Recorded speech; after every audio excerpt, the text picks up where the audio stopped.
I'm ostracized and traumatized by everything I'm not alright. I'm lost inside, and anything I say you better listen up closely. Mostly, I'm the one and only. Bring it home slowly. Hand your boy the trophy. Patience is holy moly. I got him hating on me like Michael. Yo, konnichiwa. Di video kali ini Mimin mau ngelanjutin alur sampingan Tensura. Buat kalian yang belum nonton video sebelumnya, Mimin saranin buat nonton dulu supaya kalian tuh nggak bingung sama alur ceritanya. Tapi sebelum lanjut ke videonya, buat kalian semua yang baru bergabung atau baru mampir ke channel ini, bisa bantu channel ini dengan cara klik tombol like, tombol subscribe, juga nyalain loncengnya agar video-video di sini semakin membaik lagi. Dan kalau ada salah dalam penyampaiannya, mohon dimaafin. Yaudah, nggak usah lama-lama, kita langsung aja yuk gas ke videonya. Cerita dimulai. Keesokan harinya, pagi pun telah tiba. Terlihatlah Fox, Nemo, dan Stella yang saat itu udah bersiap untuk melanjutkan perjalanan. Fox pun berkata, ini pagi yang sangat indah. Stella saat itu juga mengatakan hal yang sama. Sedangkan Nemo saat itu terlihat sangat muram. Nemo pun kemudian berkata, aku tidak percaya kalian bisa tidur dengan sangat nyenyak di situasi seperti itu. Mendengar itu, Fox pun berkata, apakah maksudmu tentang kucing itu? Memangnya apa yang harus kita khawatirkan sampai segitunya? Sebenarnya aku memang percaya sama intuisi dari Nemo, tapi aku tidak merasakan bahaya apapun. Dan selain itu, kelihatannya kita tidak punya pilihan untuk menyerah. Karena saat itu, terlihatlah kucing itu sudah ada di pundak Nemo. Nemo yang melihat kucing itu pun jadi nggak bisa berbuat apa-apa. Dan di sini, sepertinya terlihat jelas bahwa kucing itu mau mengikuti mereka bertiga. Fox pun kemudian berkata, sepertinya pihak penginapan tidak memelihara kucing itu. Jadi nggak masalah kalau kita ajak dia ikut bersama dengan kita. Nemo yang mendengar itu pun berkata di dalam hati, tapi kalau itu keinginan dari paduka kucing, maka apa boleh buat. Aku juga nggak bakal bisa menentangnya. Dan setelah itu, mereka pun terus melanjutkan perjalanan mereka. Dan sampailah mereka di suatu tempat. Saat itu, mereka pun mutusin untuk makan di tempat itu. Dan terlihatlah ada daging, sayur, dan juga jenis bumbu masakan yang ada di tempat itu. Dan katanya, mereka di sini akan membuat barbeque. Melihat itu, Fox dan Nemo pun jadi seneng banget karena itu merupakan ide yang sangat bagus. Stella pun kemudian berkata, meski kita hanya akan membakarnya, tapi pengaturan rasa itu sulit untuk dilakukan. Jadi aku akan mengurusnya. Namun Nemo saat itu langsung membakarnya sambil berkata, sepertinya kita tidak membutuhkan hal-hal rumit seperti itu. Dan setelah itu mereka pun langsung memanggang barbeque. Di sini, Fox juga mengambil air dari tempat portable yang udah disediakan. Sambil berkata, ini hal yang sangat luar biasa. Kita bisa menggunakan air sebersih ini sepuasnya. Mendengar itu, Stella juga membenarkan hal itu. Karena hal kayak gini tuh cuma ada di wilayah Raja Iblis Rimuru. Bahkan di setiap sudut kota Tempest juga banyak kayak gini. Namun tiba-tiba mereka berdua pun saat itu terkejut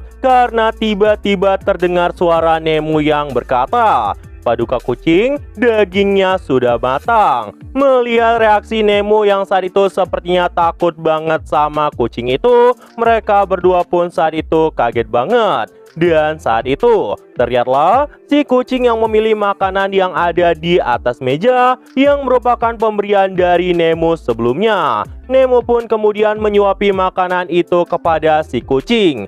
Melihat itu, Stella pun marah-marah dan berkata, hei Nemo, itu kan daging buat kita. Namun Nemo yang mendengar itu pun berkata, hal itu tidak ada hubungannya. Kita harus mengutamakan paduka kucing terlebih dahulu. Melihat Nemo yang saat itu sepertinya takut banget sama kucing itu, Stella pun berkata, Ci, memangnya apa yang spesial dari kucing itu? Bos yang mendengar itu juga berkata, tapi aku merasa dia tidak melakukan itu karena dia menyukai kucing itu. Tapi kita harus mengamankan daging kita masing-masing. Kalau tidak, kucing itu akan memakan semuanya. Bos pun saat itu berhasil mengambil daging miliknya. Namun Stella pun saat itu marah-marah sama si kucing dengan berkata, apakah kau mencoba untuk mengambil daging itu? Ayo maju sini. Ketika Stella ingin menangkap daging itu dan merampasnya dari sang kucing, tiba-tiba Nemo pun langsung menghentikannya dengan berkata, dasar orang bodoh yang tidak sayang nyawa, kau nggak boleh mengganggu kucing itu. Dan setelah sesi makan, mereka pun terus melanjutkan perjalanan mereka. Bermacam-macam suasana pun terjadi. Ada saat di mana mereka sedang berkemah, ada saat di mana mereka sedang berteduh dari hujan. Dan semuanya mereka nikmati bersama dengan si kucing itu. Sampai kemudian mereka pun tiba di sebuah penginapan. Malam pun mulai tiba. Terlihatlah Nemo yang saat itu sedang mengambilkan bantal untuk si kucing dengan berkata, terakhir tinggal menaruh bantalku di sini dan akan menjadi tempat tidur yang sangat nyaman. Melihat sikap Nemo saat itu, Stella pun kemudian berkata, aku benar-benar gak bisa percaya dengan apa yang aku lihat. Nemo yang selalu mementingkan tidurnya sendiri malah mementingkan orang lain saat ini.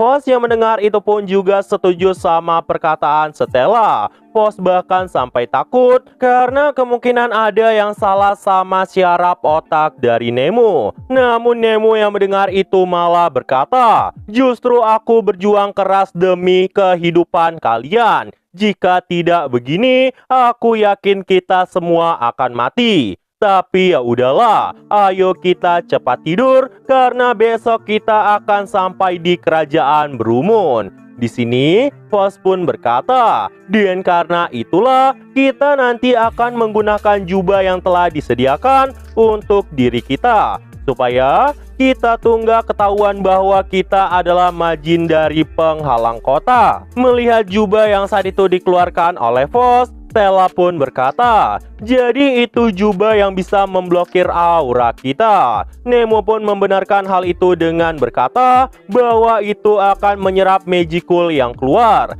Magicool yang diserap akan penuh dalam waktu seminggu. Dan sampai saat itu tiba, mereka harus segera keluar dari kota untuk menyapu jubah itu, supaya Magicoolnya tidak tersebar di dalam kota. Dan seperti yang udah mereka rencanakan, mereka nggak akan tinggal di Brumun sampai seminggu, tapi akan lebih baik jika mereka tetap waspada. Dan mereka harus terus berusaha untuk mengontrol auranya masing-masing. Di sini, sang iblis primordial ungu yang sedang menyamar jadi kucing itu pun membuka matanya dan berkata di dalam hati, aku nggak bisa menyembunyikan auraku yang jumlahnya sangat kecil di dalam tubuh ini. Tapi sepertinya aku masih beruntung, karena hanya sedikit orang yang menyadari hal itu. Mengunjungi negeri manusia sebenarnya terdengar agak menarik. Di sini, Stella pun kemudian berkata,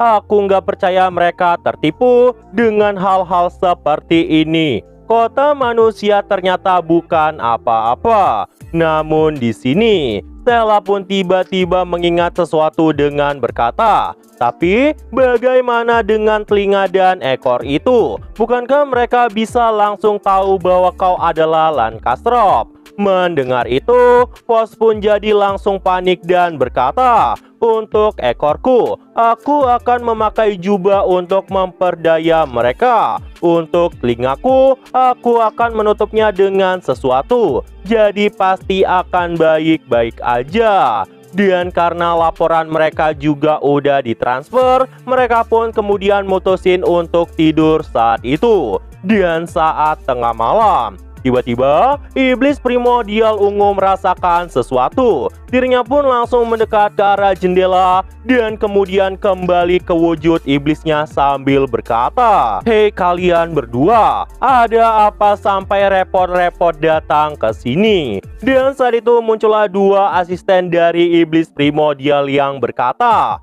"Yang mulia, apakah Anda masih belum ingin pulang? Sepertinya arah tujuan mereka adalah arah yang berlawanan dengan kota Tempest. Jadi kami pikir sebaiknya Anda menyerah soal menyusup ke Tempest." Mendengar itu, iblis primordial ungu pun kemudian berkata, "Tidak perlu terburu-buru, nanti aku juga pasti akan ke sana. Lagian, keseharianku sebagai kucing tidak disangka sangat menarik." Mendengar itu, kedua bawahannya pun bingung bagaimana cara menyampaikan pesan kepada tuannya agar tuannya itu mau segera pulang. Namun iblis primordial ungu pun kemudian berkata, "Jadi kalian mau membantah perintahku?" Mendengar perkataan itu, kedua jenderal iblis itu pun langsung ketakutan dan cuma bisa mematuhi tuannya. Dan setelah itu, iblis primordial ungu pun kembali berubah menjadi kucing. Nah, jadi itu aja untuk pembahasan kali ini. Dan tunggu video-video gua selanjutnya dan see you!